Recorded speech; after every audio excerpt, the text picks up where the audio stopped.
பாண்டியன் கோமதி கூட பேசாம இருக்கிறதுனால கோமதி கோயில்ல போய் பூஜைக்கெல்லாம் கொடுத்துட்டு வந்திருப்பாங்க. சாமி கிட்ட வேண்டுனாலாவது பாண்டியன் கோமதி கிட்ட பேசுவாரான்னு பாப்போம். கோமதி சரவணன் கிட்ட நான் பூஜைக்கு கொடுத்துருக்கேன்டா, அங்க பிரசாதம் கொடுப்பாங்க, அதை போய் வாங்கிட்டு வந்துரு, எனக்கு வேலை இருக்கு அப்படின்னு சொல்லிடுவாங்க. அதனால சரவணன் கோயிலுக்கு போயிட்டு அந்த பிரசாதத்தை வாங்குறதுக்காக கோயிலுக்கு போயிருப்பாரு.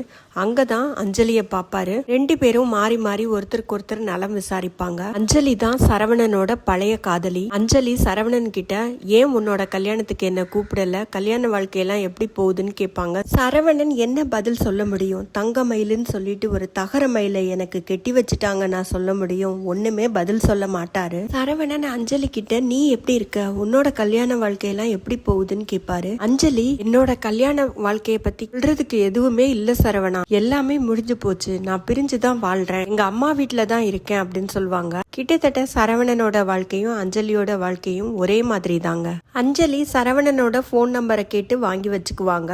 ஒரேவும் போன் பண்ணி தொந்தரவெல்லாம் பண்ண மாட்டேன், எப்பவாவது பேசுறதுக்காக தான், எதுவும் தேவை இருந்ததுன்னா பேசுறதுக்கு தான் அப்படின்னு சொல்லுவாங்க. ஐயோ நீ விளக்கம்லாம் கொடுக்க வேண்டாம், என் போன் நம்பர் தானே வேணும், நானே தரேன் அப்படின்னு சரவணன் போன் நம்பரை கொடுப்பாரு. அடுத்து நம்ம டாமஞ்சேரி தாங்க. இன்னைக்கு செந்திலும் மீனாவும் ரொம்ப சமாதானமாகி ரொம்ப சந்தோஷமா ஆபீஸ் கிளம்புவாங்க. ரெண்டு பேரும் சேர்ந்து தான் ஆபீஸ்க்கு போய்கிட்டு இருப்பாங்க. மீனாவுக்கே ரொம்ப சந்தோஷமா இருக்கும். என்ன கோவம்லாம் போயிருச்சா அப்படின்னு சொல்லிட்டு செந்தில் கிட்ட கேட்பாங்க. கோபம்லாம் போகல, இருக்குது, ஆனா முன்ன மாதிரி இல்ல, குறைஞ்சிருக்கு அப்படின்னு சொல்வாரு செந்தில். ரெண்டு பேரும் சந்தோஷமா பேசிக்கிட்டே போய்கிட்டு இருக்கும்போது மீனா அவங்க அத்தைக்கு ஃபோன் பண்ணி, என்னத்தை எப்படி இருக்கீங்க, என்ன பண்றீங்க, மிஸ்டர் பாண்டியன் உங்ககிட்ட பேசிட்டாரா என்ன ஏதுன்னு கேட்டுக்கிட்டு இருப்பாங்க. அவர் எங்கடி பேசுவாரு, அவர் பேசினா பேசட்டும், பேசலைன்னா போகட்டும், விடுடி, நீ எப்படி இருக்க, என்ன பண்ற, ஆபீஸ் கிளம்பிட்டியா, என்ன எதுன்னு கேட்பாங்க. மீனா, அத்தை நான் வேணா லஞ்ச்ல வந்து உங்களை பாக்குறேன், உங்க கூட கொஞ்ச நேரம் உட்காந்து பேசிட்டு போறேன் அப்படின்னு சொல்லுவாங்க. இல்ல மீனா வேண்டாம், நீ ஞாயிற்றுக்கிழமையாவே வா அப்படின்னு சொல்லிடுவாங்க. சந்தோஷமா தானே மீனா இருக்க, செந்தில் உங்ககிட்ட பேசினாரா அப்படின்னு கேட்பாங்க. ஓ பேசினாரே, நாங்க ரெண்டு பேரும் சேர்ந்துதான் அத்தை ஆபீஸ்க்கு போய்கிட்டு இருக்கோம், எல்லாம் உங்களால தான், நீங்க பேசினதுனால தான் அப்படின்னு சொல்லுவாங்க மீனா. நான்லாம் ஒன்னும் பண்ணல மீனா, சும்மா பேசினேன் அவங்கிட்ட அப்படின்னு சொல்லுவாங்க. அதுக்குள்ள மீனாவுக்கு ஒரு கால் வரும். இதுதான் மீனாவுக்கு கால் பண்ணுவாங்க. இப்ப செந்தில் கூடவே நடந்துகிட்டு இருக்கிறதுனால செந்தில் அதை பாப்பாரு.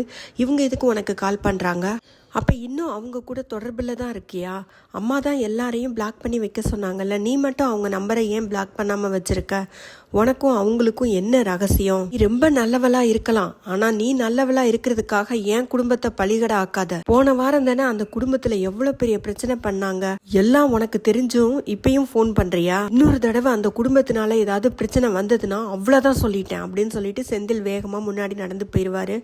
மீனா எவ்வளவோ சொல்லுவாங்க, இது தெருவுங்க, கத்தாதீங்க, மெல்ல பேசுங்க அப்படின்னு. செந்திலுக்கு அதெல்லாம் தெரியவே தெரியாது.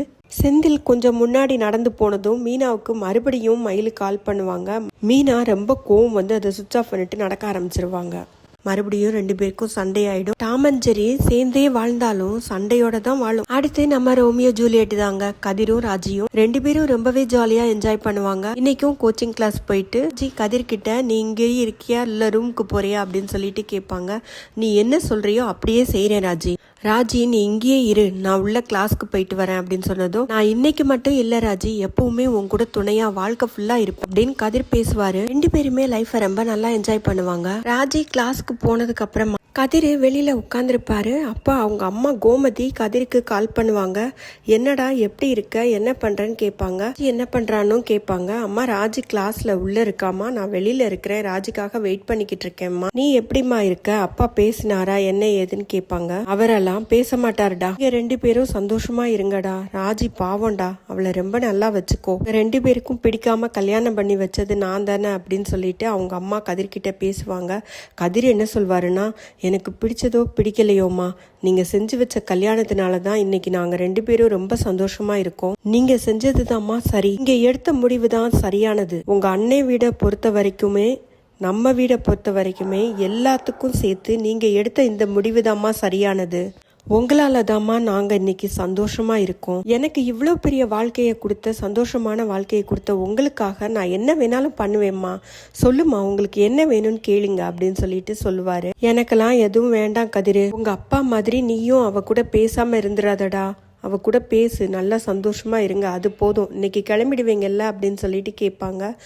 கதிரும் ராஜியும் ஏற்கனவே இன்னும் ஒரு நாள் பிளான் பண்ணி வச்சிருப்பாங்க. அதனால கதிர் அவங்க அம்மா கிட்ட, நாளைக்கும் கிளாஸ் இருக்குதுன்னு நினைக்கிறேம்மா, கிளாஸ் இல்லைன்னா நாங்கள் இன்னைக்கு கிளம்பி வரோம், இல்லைன்னா நாளைக்கு ஒரு நாள் எக்ஸ்ட்ரா ஆகும்மா, நாளைக்கு நைட்டு நாங்கள் கிளம்பிடுவோம், நீ பத்திரமா இருமா, நீ உன் உடம்ப பார்த்துக்கோ அப்படின்னு சொல்லிட்டு ஃபோனை வச்சிடுவாரு. திரும்ப ராஜியும் கதிரும் கிளாஸ் முடிஞ்சதும் ட்ரெஸ் கடைக்கெல்லாம் போவாங்க.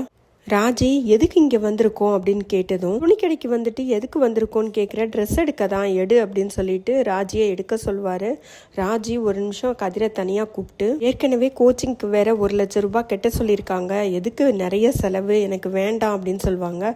நான் உனக்கு மட்டும் எடுக்கிறதுக்காக வரல, அம்மாவுக்கு, அரசிக்கு, எல்லாருக்கும் சேர்த்து தான் ட்ரெஸ் எடுக்க சொல்கிறேன் அப்படின்னு சொல்லுவாங்க. வேண்டாம் கதிர், அப்படி இல்லைன்னா எனக்கு ட்ரெஸ் வேண்டாம், அம்மாவுக்கும் அரசிக்கும் மட்டும் எடுத்துக்கலாம் அப்படின்னு சொல்லுவாங்க. எதுக்கு ராஜி நீ காசு செலவாயிடும்னு பார்க்குற, நம்ம வாழ்க்கையில வாழ்றதுக்கு தானே நம்ம சம்பாதிக்கிறோம், செலவு பண்றதுக்கு தானே நம்ம சம்பாதிக்கிறோம், எல்லாம் பாத்துக்கலாம், நீ ட்ரெஸ் எடு அப்படின்னு சொன்னதும் ராஜி போய் ட்ரெஸ் எல்லாம் செலக்ட் பண்ணிக்கிட்டு இருப்பாங்க. அவங்களுக்கு ஒரு சாரியை வச்சு பார்ப்பாங்க.